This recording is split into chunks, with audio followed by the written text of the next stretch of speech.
મિત્રો, જ્યારથી કબરાવ મોગલધામના બાપુની દીકરીના સમાચાર સોશિયલ મીડિયા પર વાયરલ થયા છે ત્યારથી ચારે બાજુ વાતો થઈ રહી છે કે શું આ વાત ખરી છે? હવે ખરેખર કળિયુગ આવી ગયો છે. હવે ધરતીનો અંત નજદીક છે. દેવ સમાન એવા ચારણ ઋષિ મણિધર બાપુ જે લોકોને જ્ઞાન આપે છે, ભટકેલાને રસ્તો દેખાડે છે, એવા મહાન વ્યક્તિના સંતાનો આવું કેવી રીતે કરી શકે છે? મિત્રો, બાપુની દીકરી જે વ્યક્તિ સાથે ભાગી ગઈ તેનું નામ છે ઓમ ડાભી દરજી, જે બુકીનું કામ કરે છે અને હાલમાં જ લાખો રૂપિયાની ગાડી રોકડેથી ખરીદવાની પણ ચર્ચા થઈ રહી હતી. મિત્રો, અવારનવાર આ વ્યક્તિ કબરાવ મોગલધામ માતાજીના દર્શનના બહાને આવતો રહેતો હતો, પરંતુ તેના મનમાં શું ચાલી રહ્યું હતું એ કોઈને ખબર ન હતી. ગુજરાતમાં ઘણા દેવી દેવતાઓના મંદિરો આવેલા છે, જ્યાં મંદિરોમાં અવારનવાર દેવી દેવતા ચમત્કાર આપતા હોય છે. પણ કહેવાય છે કે જો આપને વિશ્વાસ હોય તો જ આપનું કામ પૂરું થાય. ભગવાન પર ભરોસો હોવો ખૂબ જ જરૂરી હોય છે.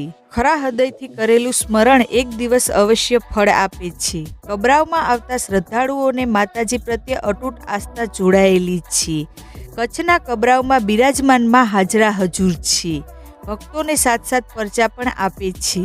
માતાના ચરણોમાં શીશ ઝુકાવવા આવતા ભક્તોની રક્ષાની જવાબદારી બીજા કોઈએ નહીં, વડવાળી આઈ મોગલે જ લીધેલી છે. આ ભવ્ય રહસ્યથી ભરપૂર અને રોચક કહાનીઓ સાથે જોડાયેલું આઈ મોગલનું આ ધામ કચ્છના કબરાવમાં આવેલું છે.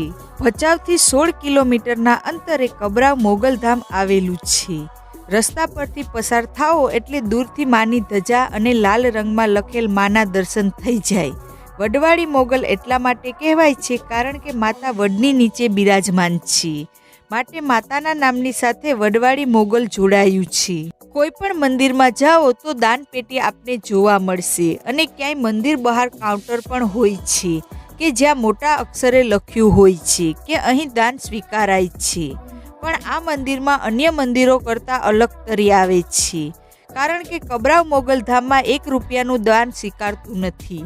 દાન કોને અપાય તો કહે છે દાન તો દીકરીને જ અપાય. કોઈ પણ મંદિરમાં જાઓ તો દાન પેટી આપને જોવા મળશે અને ક્યાંક મંદિર બહાર કાઉન્ટર પર હોય જ્યાં મોટા અક્ષરે લખ્યું હોય છે કે દાન અહીં સ્વીકારાય. પણ આ મંદિર અન્ય મંદિરો કરતાં અલગ તરી આવે છે, કારણ કે કબરાવ મોગલધામમાં 1 રૂપિયાનું દાન સ્વીકારતું નથી.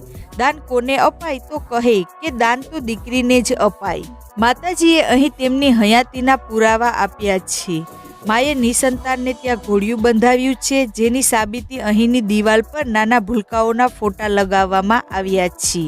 એક ફોટો માના આશીર્વાદની સાબિતી આપે છે કે માએ કેટલાને ખોળાનો ખૂંદનાર દીધો ને કેટલાયના ઘરમાં દીકરી રૂપે દીપ પ્રગટાવ્યો અને કેટલાયને આએ ગંભીર બીમારીઓથી મુક્તિ અપાવી છે. મોગલના આ ધામમાં આવતા લોકોના મનમાં એક સવાલ હોય છે કે માતાને પ્રસન્ન કેવી રીતે કરવી, તો તેનો જવાબ બાપુ ખુદ આપે છે. માં મોગલને ખુશ કરવા અને તેમના આશીર્વાદ મેળવવા માટે મોગલમાંનો કોઈ દીવો કરવાની જરૂર નથી. માત્ર તમે તમારી કુળદેવીનો દીવો કરી તમારી કુળદેવી અને મોગલમાંનું સ્મરણ કરો. આ કરવાથી મોગલમાં તમારા પર કૃપા વરસાવશે. માતાના ધામમાં સત્ય જ બોલવાનો આગ્રહ રખાય છે. બાપુ અંધશ્રદ્ધાનો પૂરજોશથી વિરોધ કરે છે.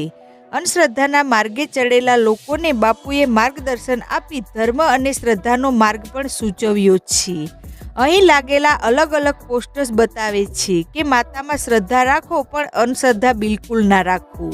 માટે જ તો લખ્યું છે કે પહેલા ડોક્ટરની દવા, બાદમાં દુઆ.